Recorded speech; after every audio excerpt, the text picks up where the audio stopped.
नमस्कार। श्रीमद् वाल्मीकि रामायण अखंड पाठ में आज हम पढ़ेंगे सप्तदश सर्ग यानी कि किष्किंधा कांड से 17वां सर्ग। वाली श्री राम के बाण से आहत होकर पृथ्वी पर गिर पड़ा है और वाली तो सर्वथा अनभिज्ञ था। ऐसा होगा वाली ने स्वप्न में भी नहीं सोचा था।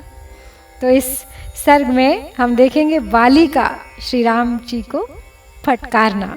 जब श्री राम और लक्ष्मण उसके समक्ष आते हैं तो वाली क्रोध युक्त कठोर वाणी में उनसे न जाने क्या क्या कहता है। तो चलिए प्रारंभ करते हैं आज का पाठ।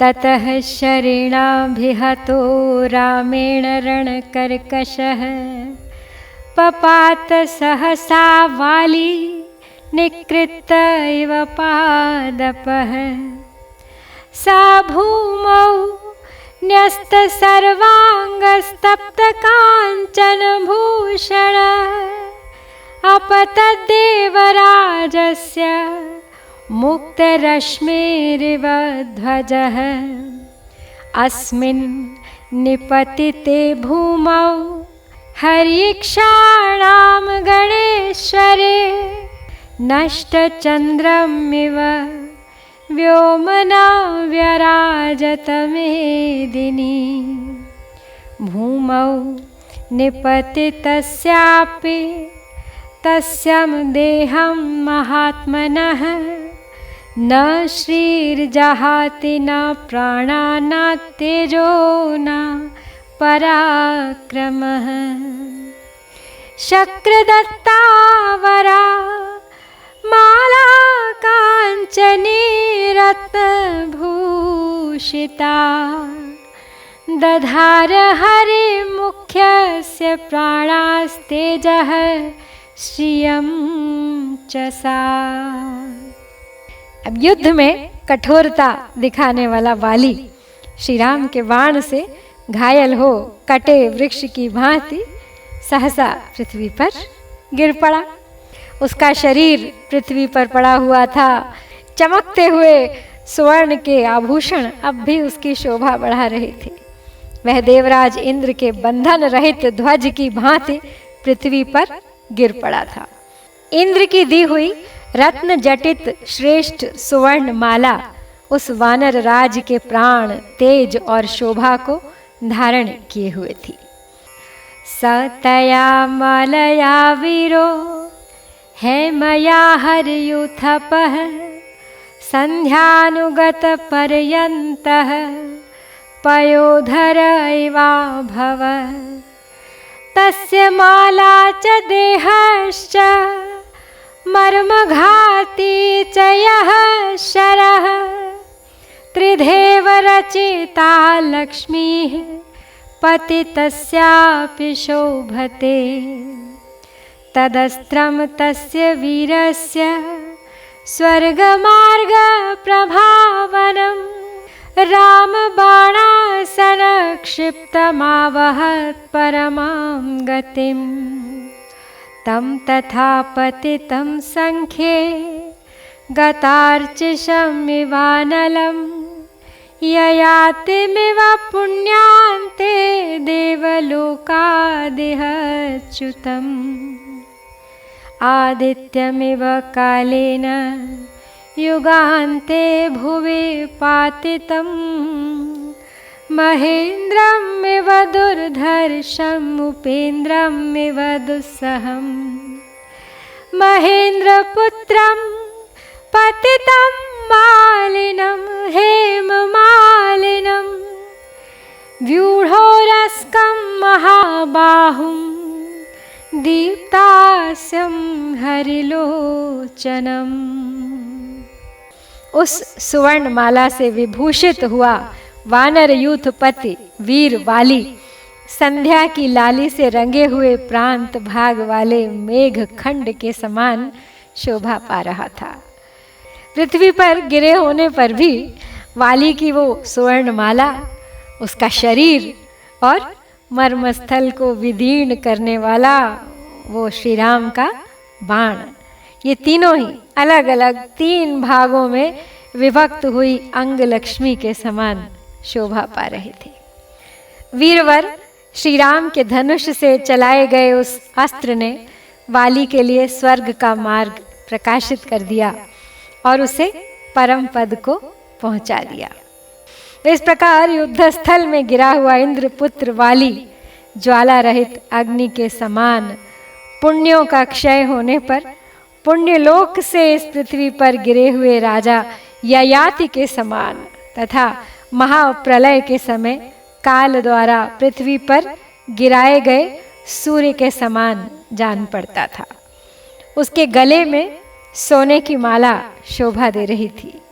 वह महेंद्र के समान दुर्जय और भगवान विष्णु के समान दुस्सह था। उसकी छाती चौड़ी, भुजाएं बड़ी बड़ी, मुख दीप्तिमान और नेत्र कपिल वर्ण के थे। लक्ष्मणानुचरो रामो ददर्शोपससर्प च तं तथा पतितं वीरं गतार्चिषमिवानलम् बहुमान्य च तं वीरं वीक्षमाणं शनैरिव उपयातौ महावीर्यौ भ्रातरौ रामलक्ष्मणौ तं दृष्ट्वा राघवं वाली लक्ष्मणं च महाबलम् अब्रवीत् परुषं वाक्यं प्रश्रितं धर्मसंहितम् सा भूमा वल्पतेजोर्सुनिर्हतो नष्टचेतनः अर्थसंहितया वाचा गर्वितं रणगर्वितम्। तो लक्ष्मण को साथ लिए श्री राम ने वाली को जब इस अवस्था में देखा तो उसके समीप गए। इस प्रकार ज्वाला रहित अग्नि की भांति वहां गिरा हुआ वह वीर धीरे धीरे उनकी ओर देख रहा था। महापराक्रमी दोनों भाई श्री राम और लक्ष्मण उस वीर का विशेष सम्मान करते हुए उसके पास गए। उन श्री राम तथा महाबली लक्ष्मण को देखकर वाली धर्म और विनय से युक्त कठोर वाणी में बोला। अब उसमें तेज और प्राण स्वल्प मात्रा में ही रह गए थे। वह बाण से घायल होकर पृथ्वी पर पड़ा हुआ था। उसकी चेष्टा धीरे धीरे लुप्त होती जा रही थी। उसने युद्ध में गर्वयुक्त पराक्रम प्रकट करने वाले गर्वीले श्री राम से अब कठोर वाणी में इस प्रकार कहना आरंभ किया।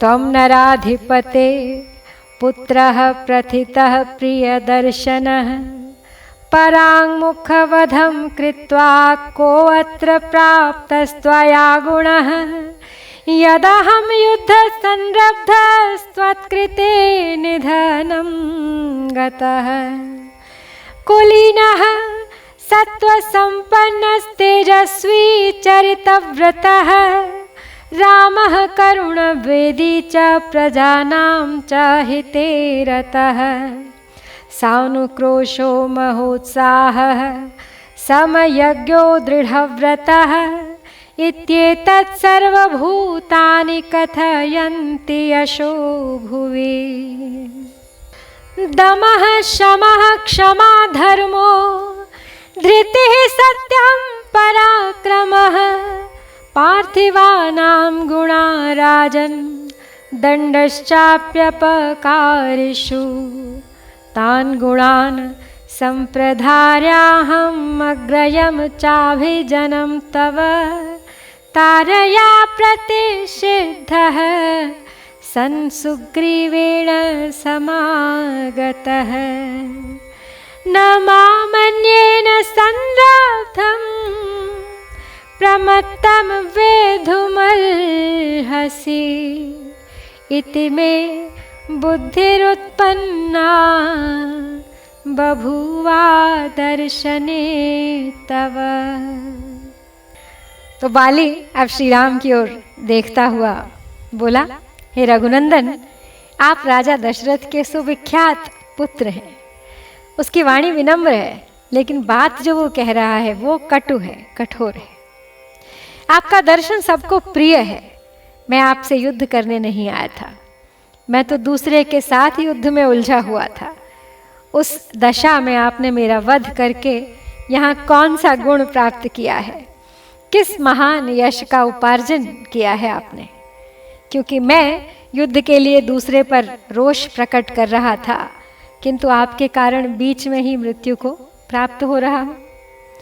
इस भूतल पर सब प्राणी आपके यश का वर्णन करते हुए कहते हैं, श्री रामचंद्र जी कुलीन, सत्वगुण संपन्न, तेजस्वी, उत्तम व्रत का आचरण करने वाले, करुणा का अनुभव करने वाले, प्रजा के हितैषी, दयालु, महान, उत्साही, समयोचित कार्य एवं सदाचार के ज्ञाता और दृढ़ प्रतिज्ञ हैं। हे राजन, इंद्रिय निग्रह, मन का संयम, क्षमा, धर्म, धैर्य, सत्य, पराक्रम तथा अपराधियों को दंड देना, ये राजा के गुण हैं। मैं आप में इन सभी सद्गुणों का विश्वास करके आपके उत्तम कुल को याद कर तारा के मना करने पर भी सुग्रीव के साथ लड़ने आ गया।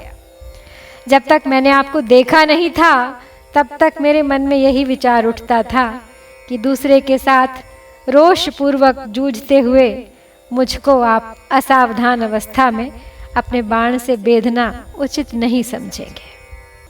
स त्वां विनिहतात्मानं धर्मध्वजम् अधार्मिकं जाने पाप समाचारं तृणैः कूपमिवावृतं सतां वेषधरं पापं प्रच्छन्नमिव पावकं नाहं त्वामभिजानामि धर्मच्छद्माभिसंवृतं विषये वा पुरे वा ते यदा पापं करोम्यहं न च त्वामवजाने अहं कस्मात् तं हंस्य किल्बिषम् फलमूलाशनं नित्यं वानरं वनगोचरं मामिहा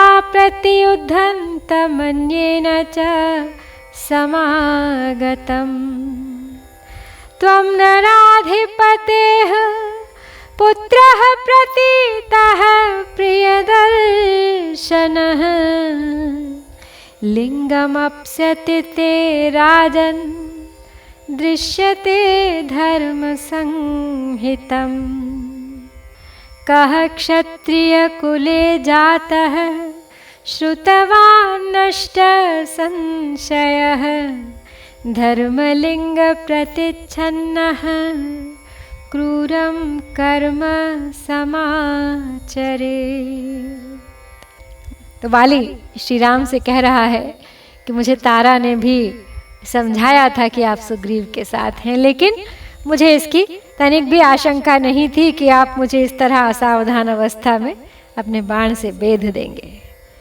लेकिन आज मुझे मालूम हो गया कि आपकी भी बुद्धि मारी गई है। आप धर्मध्वजी हैं, केवल दिखावे के लिए धर्म का चोला पहने हुए हैं, वास्तव में अधर्मी हैं। आपका आचार व्यवहार पापपूर्ण है। आप घास फूस से ढके हुए कूप के समान धोखा देने वाले हैं। आपने साधु पुरुषों का सा वेश तो धारण कर रखा है, परंतु अंदर से आप भी पापी हैं। राख से ढकी हुई आग के समान आपका असली रूप साधु वेश में छिप गया है। मैं नहीं जानता था कि आपने लोगों को छलने के लिए ही धर्म की आड़ ली है। जब मैं आपके राज्य या नगर में कोई उपद्रव नहीं कर रहा था तथा आपका भी तिरस्कार नहीं कर रहा था, तब आपने मुझ निरपराध को क्यों मारा? मैं सदा फल मूल का भोजन करने वाला और वन में ही विचरने वाला वानर हूँ। मैं यहाँ आपसे युद्ध नहीं कर रहा था, दूसरे के साथ मेरी लड़ाई हो रही थी। फिर बिना अपराध के आपने मुझे क्यों मारा? हे राजन, आप एक सम्माननीय नरेश के पुत्र हैं, विश्वास के योग्य हैं, देखने में भी प्रिय हैं। आप में धर्म का साधन भूत चिन्ह, जटा, वल्कल सब आपने धारण किया हुआ है, प्रत्यक्ष दिखाई देता है। क्षत्रिय कुल में उत्पन्न, शास्त्र का ज्ञाता, संशय रहित तथा धार्मिक वेशभूषा से आच्छन्न होकर भी कौन मनुष्य ऐसा क्रूरतापूर्ण कर्म कर सकता है। त्वं राघव कुले जातो धर्मवानिति विश्रुतः अभव्यो भव्य रूपेण किमर्थं परिधावसे। सामदानं क्षमा धर्मः सत्यं धृति पराक्रमौ पार्थिवानां गुणा राजन् दण्डश्चाप्यपकारिषु। वयं वनचरा राममृगा मूलफलाशिनः एषा प्रकृतिरस्माकं पुरुषस्त्वं नरेश्वर। भूमिर्हिरण्यं रूपं च विग्रहे कारणानि च तत्र कस्ते वने लोभो मदीयेषु फलेषु वा। नयश्च विनयशुभौ निग्रहानुग्रहावपि राजवृत्तिर्सङ्कीर्णा न नृपाः कामवृत्तयः। त्वं तु कामप्रधानश्च कोपनश्चान अवस्थितः राजवृत्तेषु सङ्कीर्णः शरासनपरायणाः। वाली आगे बढ़ाते हुए अपनी बात को कहता है श्री राम से कि हे महाराज, रघु के कुल में आपका प्रादुर्भाव हुआ है, आप धर्मात्मा के रूप में प्रसिद्ध हैं, तो भी इतने अभव्य, इतने क्रूर निकले आप। यदि यही आपका असली रूप है तो फिर किस लिए ऊपर से भव्य, विनीत एवं दयालु साधु पुरुष का सा रूप धारण करके चारों ओर दौड़ते फिरते हैं। हे राजन, साम, दान, क्षमा, धर्म, सत्य, धृति, पराक्रम और अपराधियों को दंड देना, ये भूपालों के गुण हैं। हे नरेश्वर राम, हम फल मूल खाने वाले वनचारी मृग हैं, यही हमारी प्रकृति है। किंतु आप तो पुरुष हैं, आप तो मनुष्य हैं, अतः हमारे और आप में वैर का कोई कारण ही नहीं है। पृथ्वी, सोना और चांदी, इन्हीं वस्तुओं के लिए राजाओं में परस्पर युद्ध होते हैं, यही 3 कलह के मूल कारण हैं। परंतु यहाँ तो वे भी नहीं हैं। इस दिशा में, इनमें या हमारे फलों में आपका क्या लोभ हो सकता है। नीति और विनय, दंड और अनुग्रह ये राजधर्म है, किंतु इनके उपयोग के भिन्न भिन्न अवसर हैं, इनका विवेक पूर्वक उपयोग करना उचित नहीं होता है। राजाओं को स्वेच्छाचारी नहीं होना चाहिए, लेकिन आप तो काम के गुलाम, क्रोधी और मर्यादा में स्थित न रहने वाले चंचल हैं। नय, विनय आदि जो राजाओं के धर्म हैं, उनके अवसर का विचार किए बिना ही किसी का कहीं भी प्रयोग कर देते हैं, जहाँ कहीं भी बाण चलाते फिरते हैं। नाते अस्त्यपि चिरधर्मे नार्थे बुद्धिरवस्थिता इंद्रियः कामवृत्तः सन् कृष्यसे मनुजेश्वर। हत्वा बाणेन काकुत्स्थः मामिहान पराधीनं किं वक्ष्यसि सतां मध्ये कर्म कृत्वा जुगुप्सितं। राजः ब्रह्मः गोघ्नश्चोरः प्राणिवधे रतः नास्तिकः परिवेत्ता च सर्वे निरयगामिनः। सूचकश्च करदयश्च मित्रघ्नो गुरुतल्पगः लोकं पापात् आत्मनामेते गच्छन्ते नात्र संशयः। अधार्यं चर्म मे सद्भिरोमाण्यस्ति च वर्जितम्। अभक्ष्याणि च मांसानि त्वद्विधैर्धर्मचारिभिः। पञ्च नखा भक्ष्या ब्रह्मक्षत्रेण राघव। शल्यकः शाविधो गोधा शशः कूर्मश्च पंचमः। वाली आगे कहता है श्री राम से कि आपका धर्म के विषय में तो आदर ही नहीं है और ना अर्थ साधन में ही आपकी बुद्धि स्थिर है। हे नरेश्वर, आप स्वेच्छाचारी हैं, इसलिए आपकी इंद्रियां आपको कहीं भी खींच ले जाती हैं। हे काकुत्स्थ, मैं सर्वथा निरपराध था तो भी यहाँ मुझे बाण से मारने का घृणित कर्म करके सत्पुरुषों के बीच में आप क्या कहेंगे? राजा का वध करने वाला, ब्रह्म हत्यारा, गोघाती, चोर, प्राणियों की हिंसा में तत्पर रहने वाला, नास्तिक और परिवेत्ता, बड़े भाई के अविवाहित रहते अपना विवाह करने वाला छोटा भाई, ये सब के सब नरकगामी होते हैं। चुगली खाने वाला, लोभी, मित्र हत्यारा तथा गुरु पत्नी गामी, ये तो पापात्माओं के लोक में जाते हैं, इसमें संशय नहीं है। हम वानरों का चमड़ा भी तो सत्पुरुषों के धारण करने योग्य नहीं होता। हमारे रोम और हड्डियां भी वर्जित हैं, छूने योग्य नहीं है। आप जैसे धर्माचारी पुरुषों के लिए मांस तो सदा ही अभक्ष्य है। फिर किस लोभ से आपने मुझ वानर को अपने बाणों का शिकार बनाया है?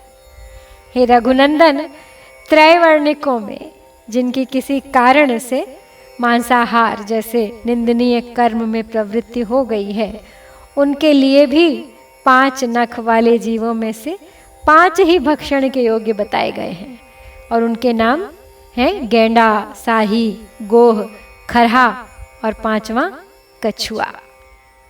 चर्म चास्ति च मे राम न स्पृशन्ति मनीषिणः। अभक्ष्याणि च मांसानि सोऽहं पञ्चनखो हतः। तारया वाक्यमुक्तो अहं सत्यं सर्वज्ञया हितं।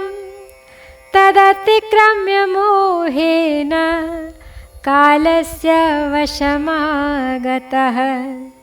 त्वया नाथेन काकुत्स्थशासनाथा वसुन्धरा।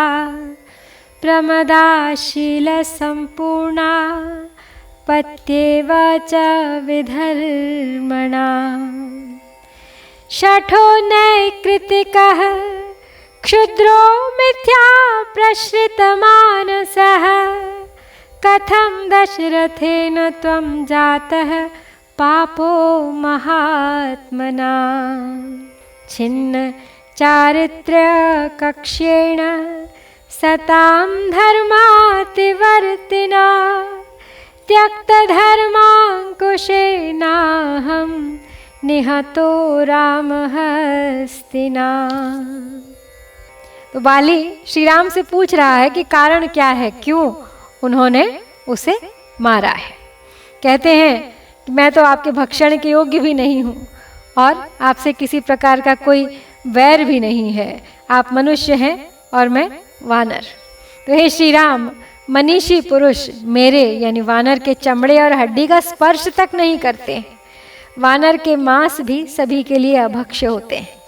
इस तरह जिसका सब कुछ निषिद्ध है, ऐसा 5 नख वाला मैं आज आपके हाथ से मारा गया हूँ। आखिर क्यों? कारण बताइए। मेरी स्त्री तारा सर्वज्ञ है, उसने मुझे सत्य और हित की बात बताई थी, किंतु मोहवश उसका उल्लंघन करके मैं काल के अधीन हो गया। हे काकुत्स्थ, जैसे सुती पापात्मा पति से सुरक्षित नहीं हो पाती, उसी प्रकार आप जैसे स्वामी को पाकर यह वसुधा सनाथ कभी नहीं हो सकती। आप शठ यानी छिपे रहकर दूसरों का प्रिय करने वाले, धोखेबाज, अपकारी, क्षुद्र और झूठे ही शांत चित्त बने रहने वाले हैं। महात्मा राजा दशरथ ने आप जैसे पापी को कैसे उत्पन्न किया? हाय, जिसने सदाचार का रस्सा तोड़ डाला है, सत्पुरुषों के धर्म एवं मर्यादा का उल्लंघन किया है, तथा जिसने धर्म रूपी अंकुश की भी अवहेलना कर दी है, उस राम रूपी हाथी के द्वारा आज मेरा हनन हो रहा है।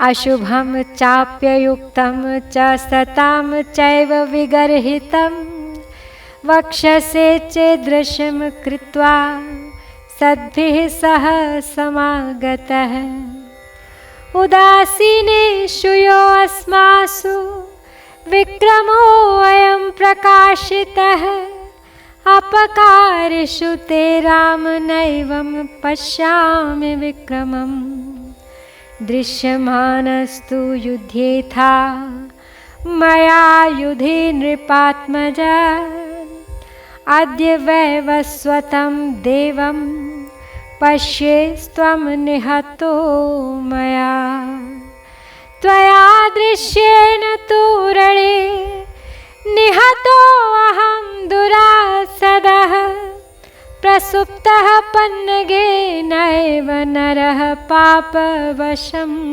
गतः सुग्रीव प्रियकामेन यदहं निहतस्त्वया मामेव यदि पूर्वं त्वमेतदर्थमचोदयः मैथिलीमहमेकाह्नातः जानीतवान् भवे।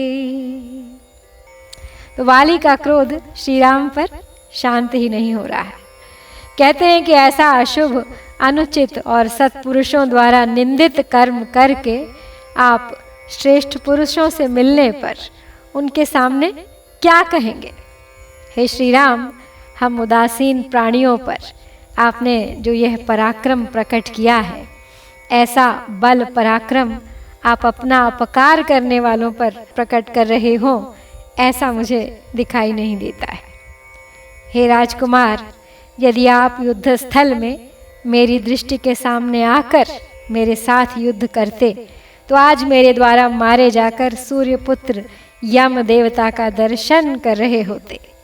जैसे किसी सोए हुए पुरुष को सांप आकर डस ले और वह मर जाए, उसी प्रकार रणभूमि में मुझ दुर्जय वीर को आपने छिपे रहकर मारा है, तथा ऐसा करके आप पाप के भागी हुए हैं। जिस उद्देश्य को लेकर सुग्रीव का प्रिय करने की कामना से आपने मेरा वध किया है, उसी उद्देश्य की सिद्धि के लिए यदि आपने पहले मुझसे ही कहा होता तो मैं मिथिलेश कुमारी जानकी को एक ही दिन में ढूंढकर आपके पास ला देता।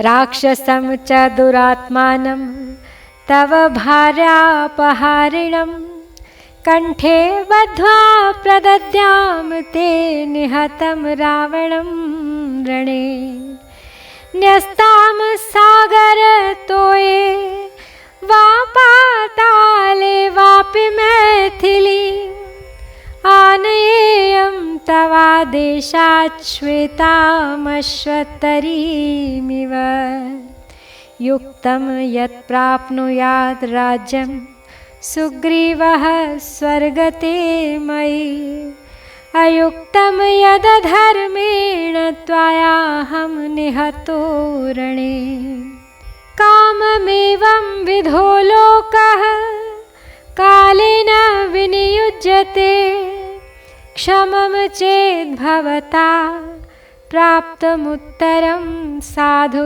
चिन्त्यताम् इत्येवमुक्त्वा परिशुष्कवक्त्रः शराभिघाताद् व्यथितो महात्मा समीक्ष्य रामं रविसन्निकाशं तूष्णीं बभौ वानरराजसूनुः